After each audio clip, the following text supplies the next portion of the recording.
Eu saudo a todos na paz do Senhor Jesus.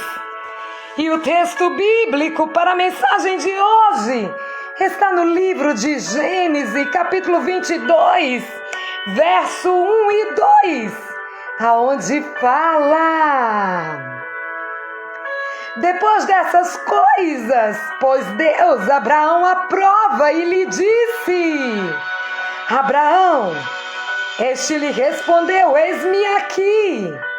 Acrescentou Deus: toma o teu filho, teu único filho Isaque, a quem amas, e vai à terra de Moreá, oferece-o ali em holocausto, sobre um dos montes que eu lhe mostrarei. Louvado seja Deus! Sabe, meu amado ouvinte, esta é a história da grande provação de Abraão. Sabe, ao longo da jornada, desde a terra de seus pais até a terra que Deus lhe mostrou, o Senhor foi preparando Abraão para o grande momento. Sabe, meu querido ouvinte, o processo educativo de Abraão envolveu escorregões, momentos dramáticos, tristes, momento em que ele sentiu, eu imagino que ele sentiu que nunca conseguiria, talvez, alcançar o ideal de Deus.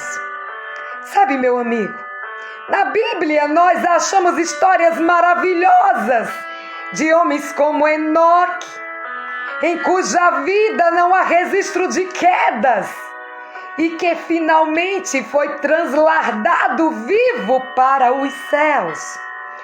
Mas enquanto carregamos a nossa natureza pecaminosa, sabe, a natureza que trazemos conosco desde o dia em que nascemos, muitas vezes seremos tentados, enganados e cairemos.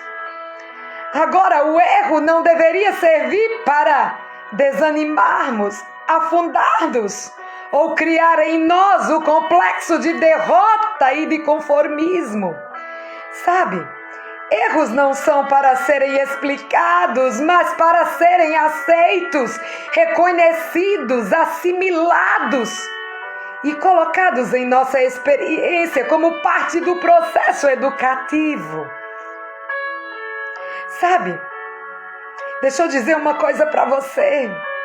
Cuidado! Por favor, meu querido, cuidado, não permaneça no mesmo erro. Tenha medo de escorregar. Sabe, tenha pavor dos escorregões. Sabe, e sempre continuar no mesmo erro. Sempre no mesmo ponto. Abraão teve erros, quedas, momentos de solidão, desespero, mas agarrou-se ao Pai. Sabe, ele andou com Deus. E aos 99 anos, Deus lhe Deus se apresentou e lhe disse: anda na minha presença e ser perfeito. Você pode ver isso lá em Gênesis, no capítulo 17. Medita lá no verso 1. Sabe, depois você medita lá em Gênesis, no capítulo 22, no verso 2. Sabe por quê? Porque Deus encontrou, sabe, Abraão. Deus lhe entregou o segredo de uma vida vitoriosa, meu querido. Sabe, quando ele falou: anda comigo e ser perfeito, Deus estava preparando para o grande momento da provação.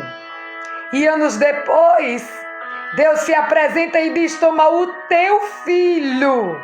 Você vê isso em Gênesis 22, 2. Toma o teu filho, teu único filho, vai à terra de Moreá e oferece-o ali em holocausto.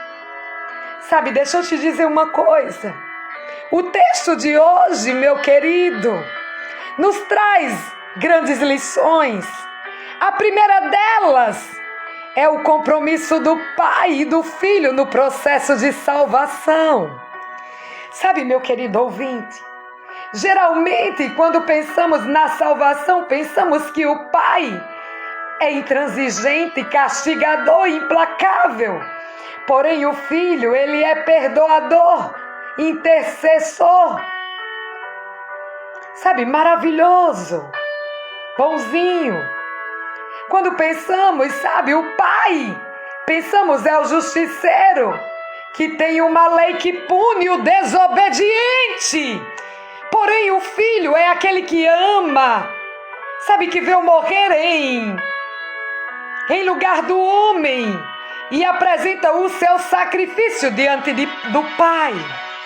Essa é a ideia que muitos têm plantado em nossos corações e que muitas vezes nós temos. Sabe, Jesus é o bom e o Pai é o Deus zangado, esperando que o ser humano pague pelo erro que cometeu. Mas a primeira lição do nosso texto de hoje, o texto que eu acabo de ler lá em Gênesis, é o compromisso do Pai e do Filho juntos, meu querido, no processo da salvação. Pergunto a você, quem sofreu mais na montanha do Calvário?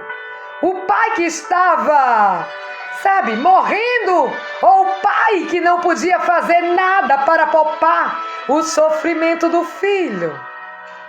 Sabe, deixa eu te dizer uma coisa. Eu nunca vou esquecer uma cena dolorosa de um pai abraçando o cadáver de seu filho morto em um trágico acidente. E o pai dizia: "Oh, meu filho, por que teve que ser você? Ah, se eu pudesse dar a minha vida em substituição à sua. Eu já vivi tudo que eu tinha direito. Você só tem 20 anos. Ah, meu filho, porque Deus não me aceita. Não aceita que eu morra no teu lugar. No seu lugar, meu filho. Eu daria a minha vida por você." Sabe, meu querido ouvinte, você tem um filho ou uma filha, você daria a vida por ele? Imagine seu filho se afogando no mar e você ser incapaz de fazer alguma coisa para salvá-la ou salvá-lo. Eu conheço histórias, sabe, de pais que morreram afogados para salvarem seus filhos, de pais que morreram atropelados depois de empurrarem seus filhos para salvá-los da morte.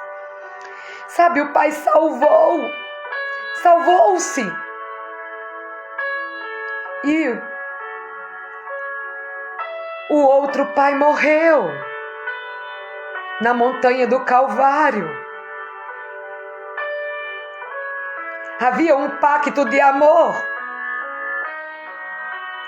E em nossa mente, meu querido, quantas das vezes pensamos no nosso inconsciente que a pessoa da divindade que mais amou foi o Filho, que veio e deu sua vida por nós. Mas hoje eu quero convidá-lo a pensar um pouco no Pai, que no pacto eterno do processo de salvação assumiu o papel mais doloroso, ver o filho morrendo e não pôde fazer nada. Sabe, meu querido, na grande provação de Abraão, Deus estava preparando o profeta para ser o pai da fé. A inspiração para todos os cristãos de todos os tempos. Abraão, ele precisava viver um momento doloroso que o pai viveu no Calvário. Por isso Deus lhe disse: toma o teu filho, teu único filho, vai-te à terra de Moreá e oferece-o ali em holocausto. Lá em Gênesis 22, no verso 2. Sabe, você imagine Abraão na manhã seguinte, arrumando a lenha, despertando o seu único filho para iniciar a sua jornada, chamando seus servos para acompanhá-lo. Eu imagino 3 dias de caminhada subindo um monte, sem poder falar nada para seu filho. Imagino vendo o filho na flor da vida, caminhando rumo à morte. Imagino-o chegando ao topo da montanha e de repente o filho pergunta: pai, eis o fogo, a lenha, mas onde está o cordeiro? Você vê isso lá em Gênesis 22, no verso 7.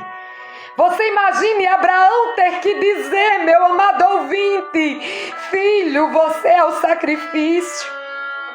Sabe, eu fico imaginando naquele momento, Abraão estava simbolizando o pai, e Isaac simbolizava o filho, que voluntariamente se colocou sobre o altar. Ele foi oprimido, sabe, humilhado, mas não abriu a boca, e como cordeiro foi levado ao matadouro. E como ovelha muda perante os seus tosquiadores, ele não abriu a boca. Medita em Isaías 53, no verso 7. Aí eu pergunto, amado ouvinte, novamente: quem sofria mais? O filho ou o pai? O preço que o pai teve que pagar para salvar o homem foi muito grande, meu amado ouvinte. É por isso que hoje Pai, Filho e Espírito Santo sofrem. Sabe, eles têm a capacidade de ver a história da sua vida, os seus fracassos, as suas derrotas, suas promessas não cumpridas. Sabe por que Jesus morreu na cruz do Calvário? Não foi a lança que furou o seu peito, nem o sangue que caiu da sua fonte. Foi o sofrimento. Seu coração, eu imagino, não suportou, explodiu de dor. Sabe por quê, meu querido? Porque lá na cruz, Jesus já olhava para nós e perguntava: filho, eu estou fazendo tudo isso para salvá-lo. Você está se perdendo, diga-me. O que mais você quer que eu faça? Eu estou dando o máximo que posso dar neste momento. Eu carrego em mim todos os pecados da humanidade. E de repente, sabe, você imagine uma cortina entre o pai e o filho, aonde ele não consegue mais enxergá-lo. E apesar de tudo isso, eu imagino, meu querido, a dor, o sofrimento. Imagine o pai vendo seu filho amarrado pela humanidade, carregado de sombras, clamando: Pai meu Deus, Deus meu, por que me desamparaste? Mateus 27, 46. Em outras palavras, ele está dizendo: Pai, meu Pai, por que estás me abandonando? Eu fico imaginando, meu querido ouvinte, o pai olhando para o filho dizendo: filho, eu não te abandonei, eu estou comprometido com você na salvação do ser humano. Eu estou aqui. O problema é que neste momento a sua humanidade impede de enxergar. Meu querido, imagine a divindade, pai e filhos, dividido por uma cortina de sofrimento, de dor, pecado. Imagine o preço que custou a salvação. Imagine como somos importantes para Deus. Você está me entendendo, meu querido ouvinte? Jesus, ele te ama. O Pai te ama tanto. É por isso que você não tem o direito de sentir que não vale nada. Sabe, a consciência pode dizer que você não vale nada porque você está vivendo uma vida completamente distante de Deus. Mas se você não valesse nada, a divindade não teria, vivido aquele momento terrível de separação entre pai e filhos. Ambos comprometidos num pacto maravilhoso de amor pelo homem. Ambos vivendo o momento mais dramático do universo, meu querido. Meu querido, se você não valesse nada, teria acontecido isso? Nunca!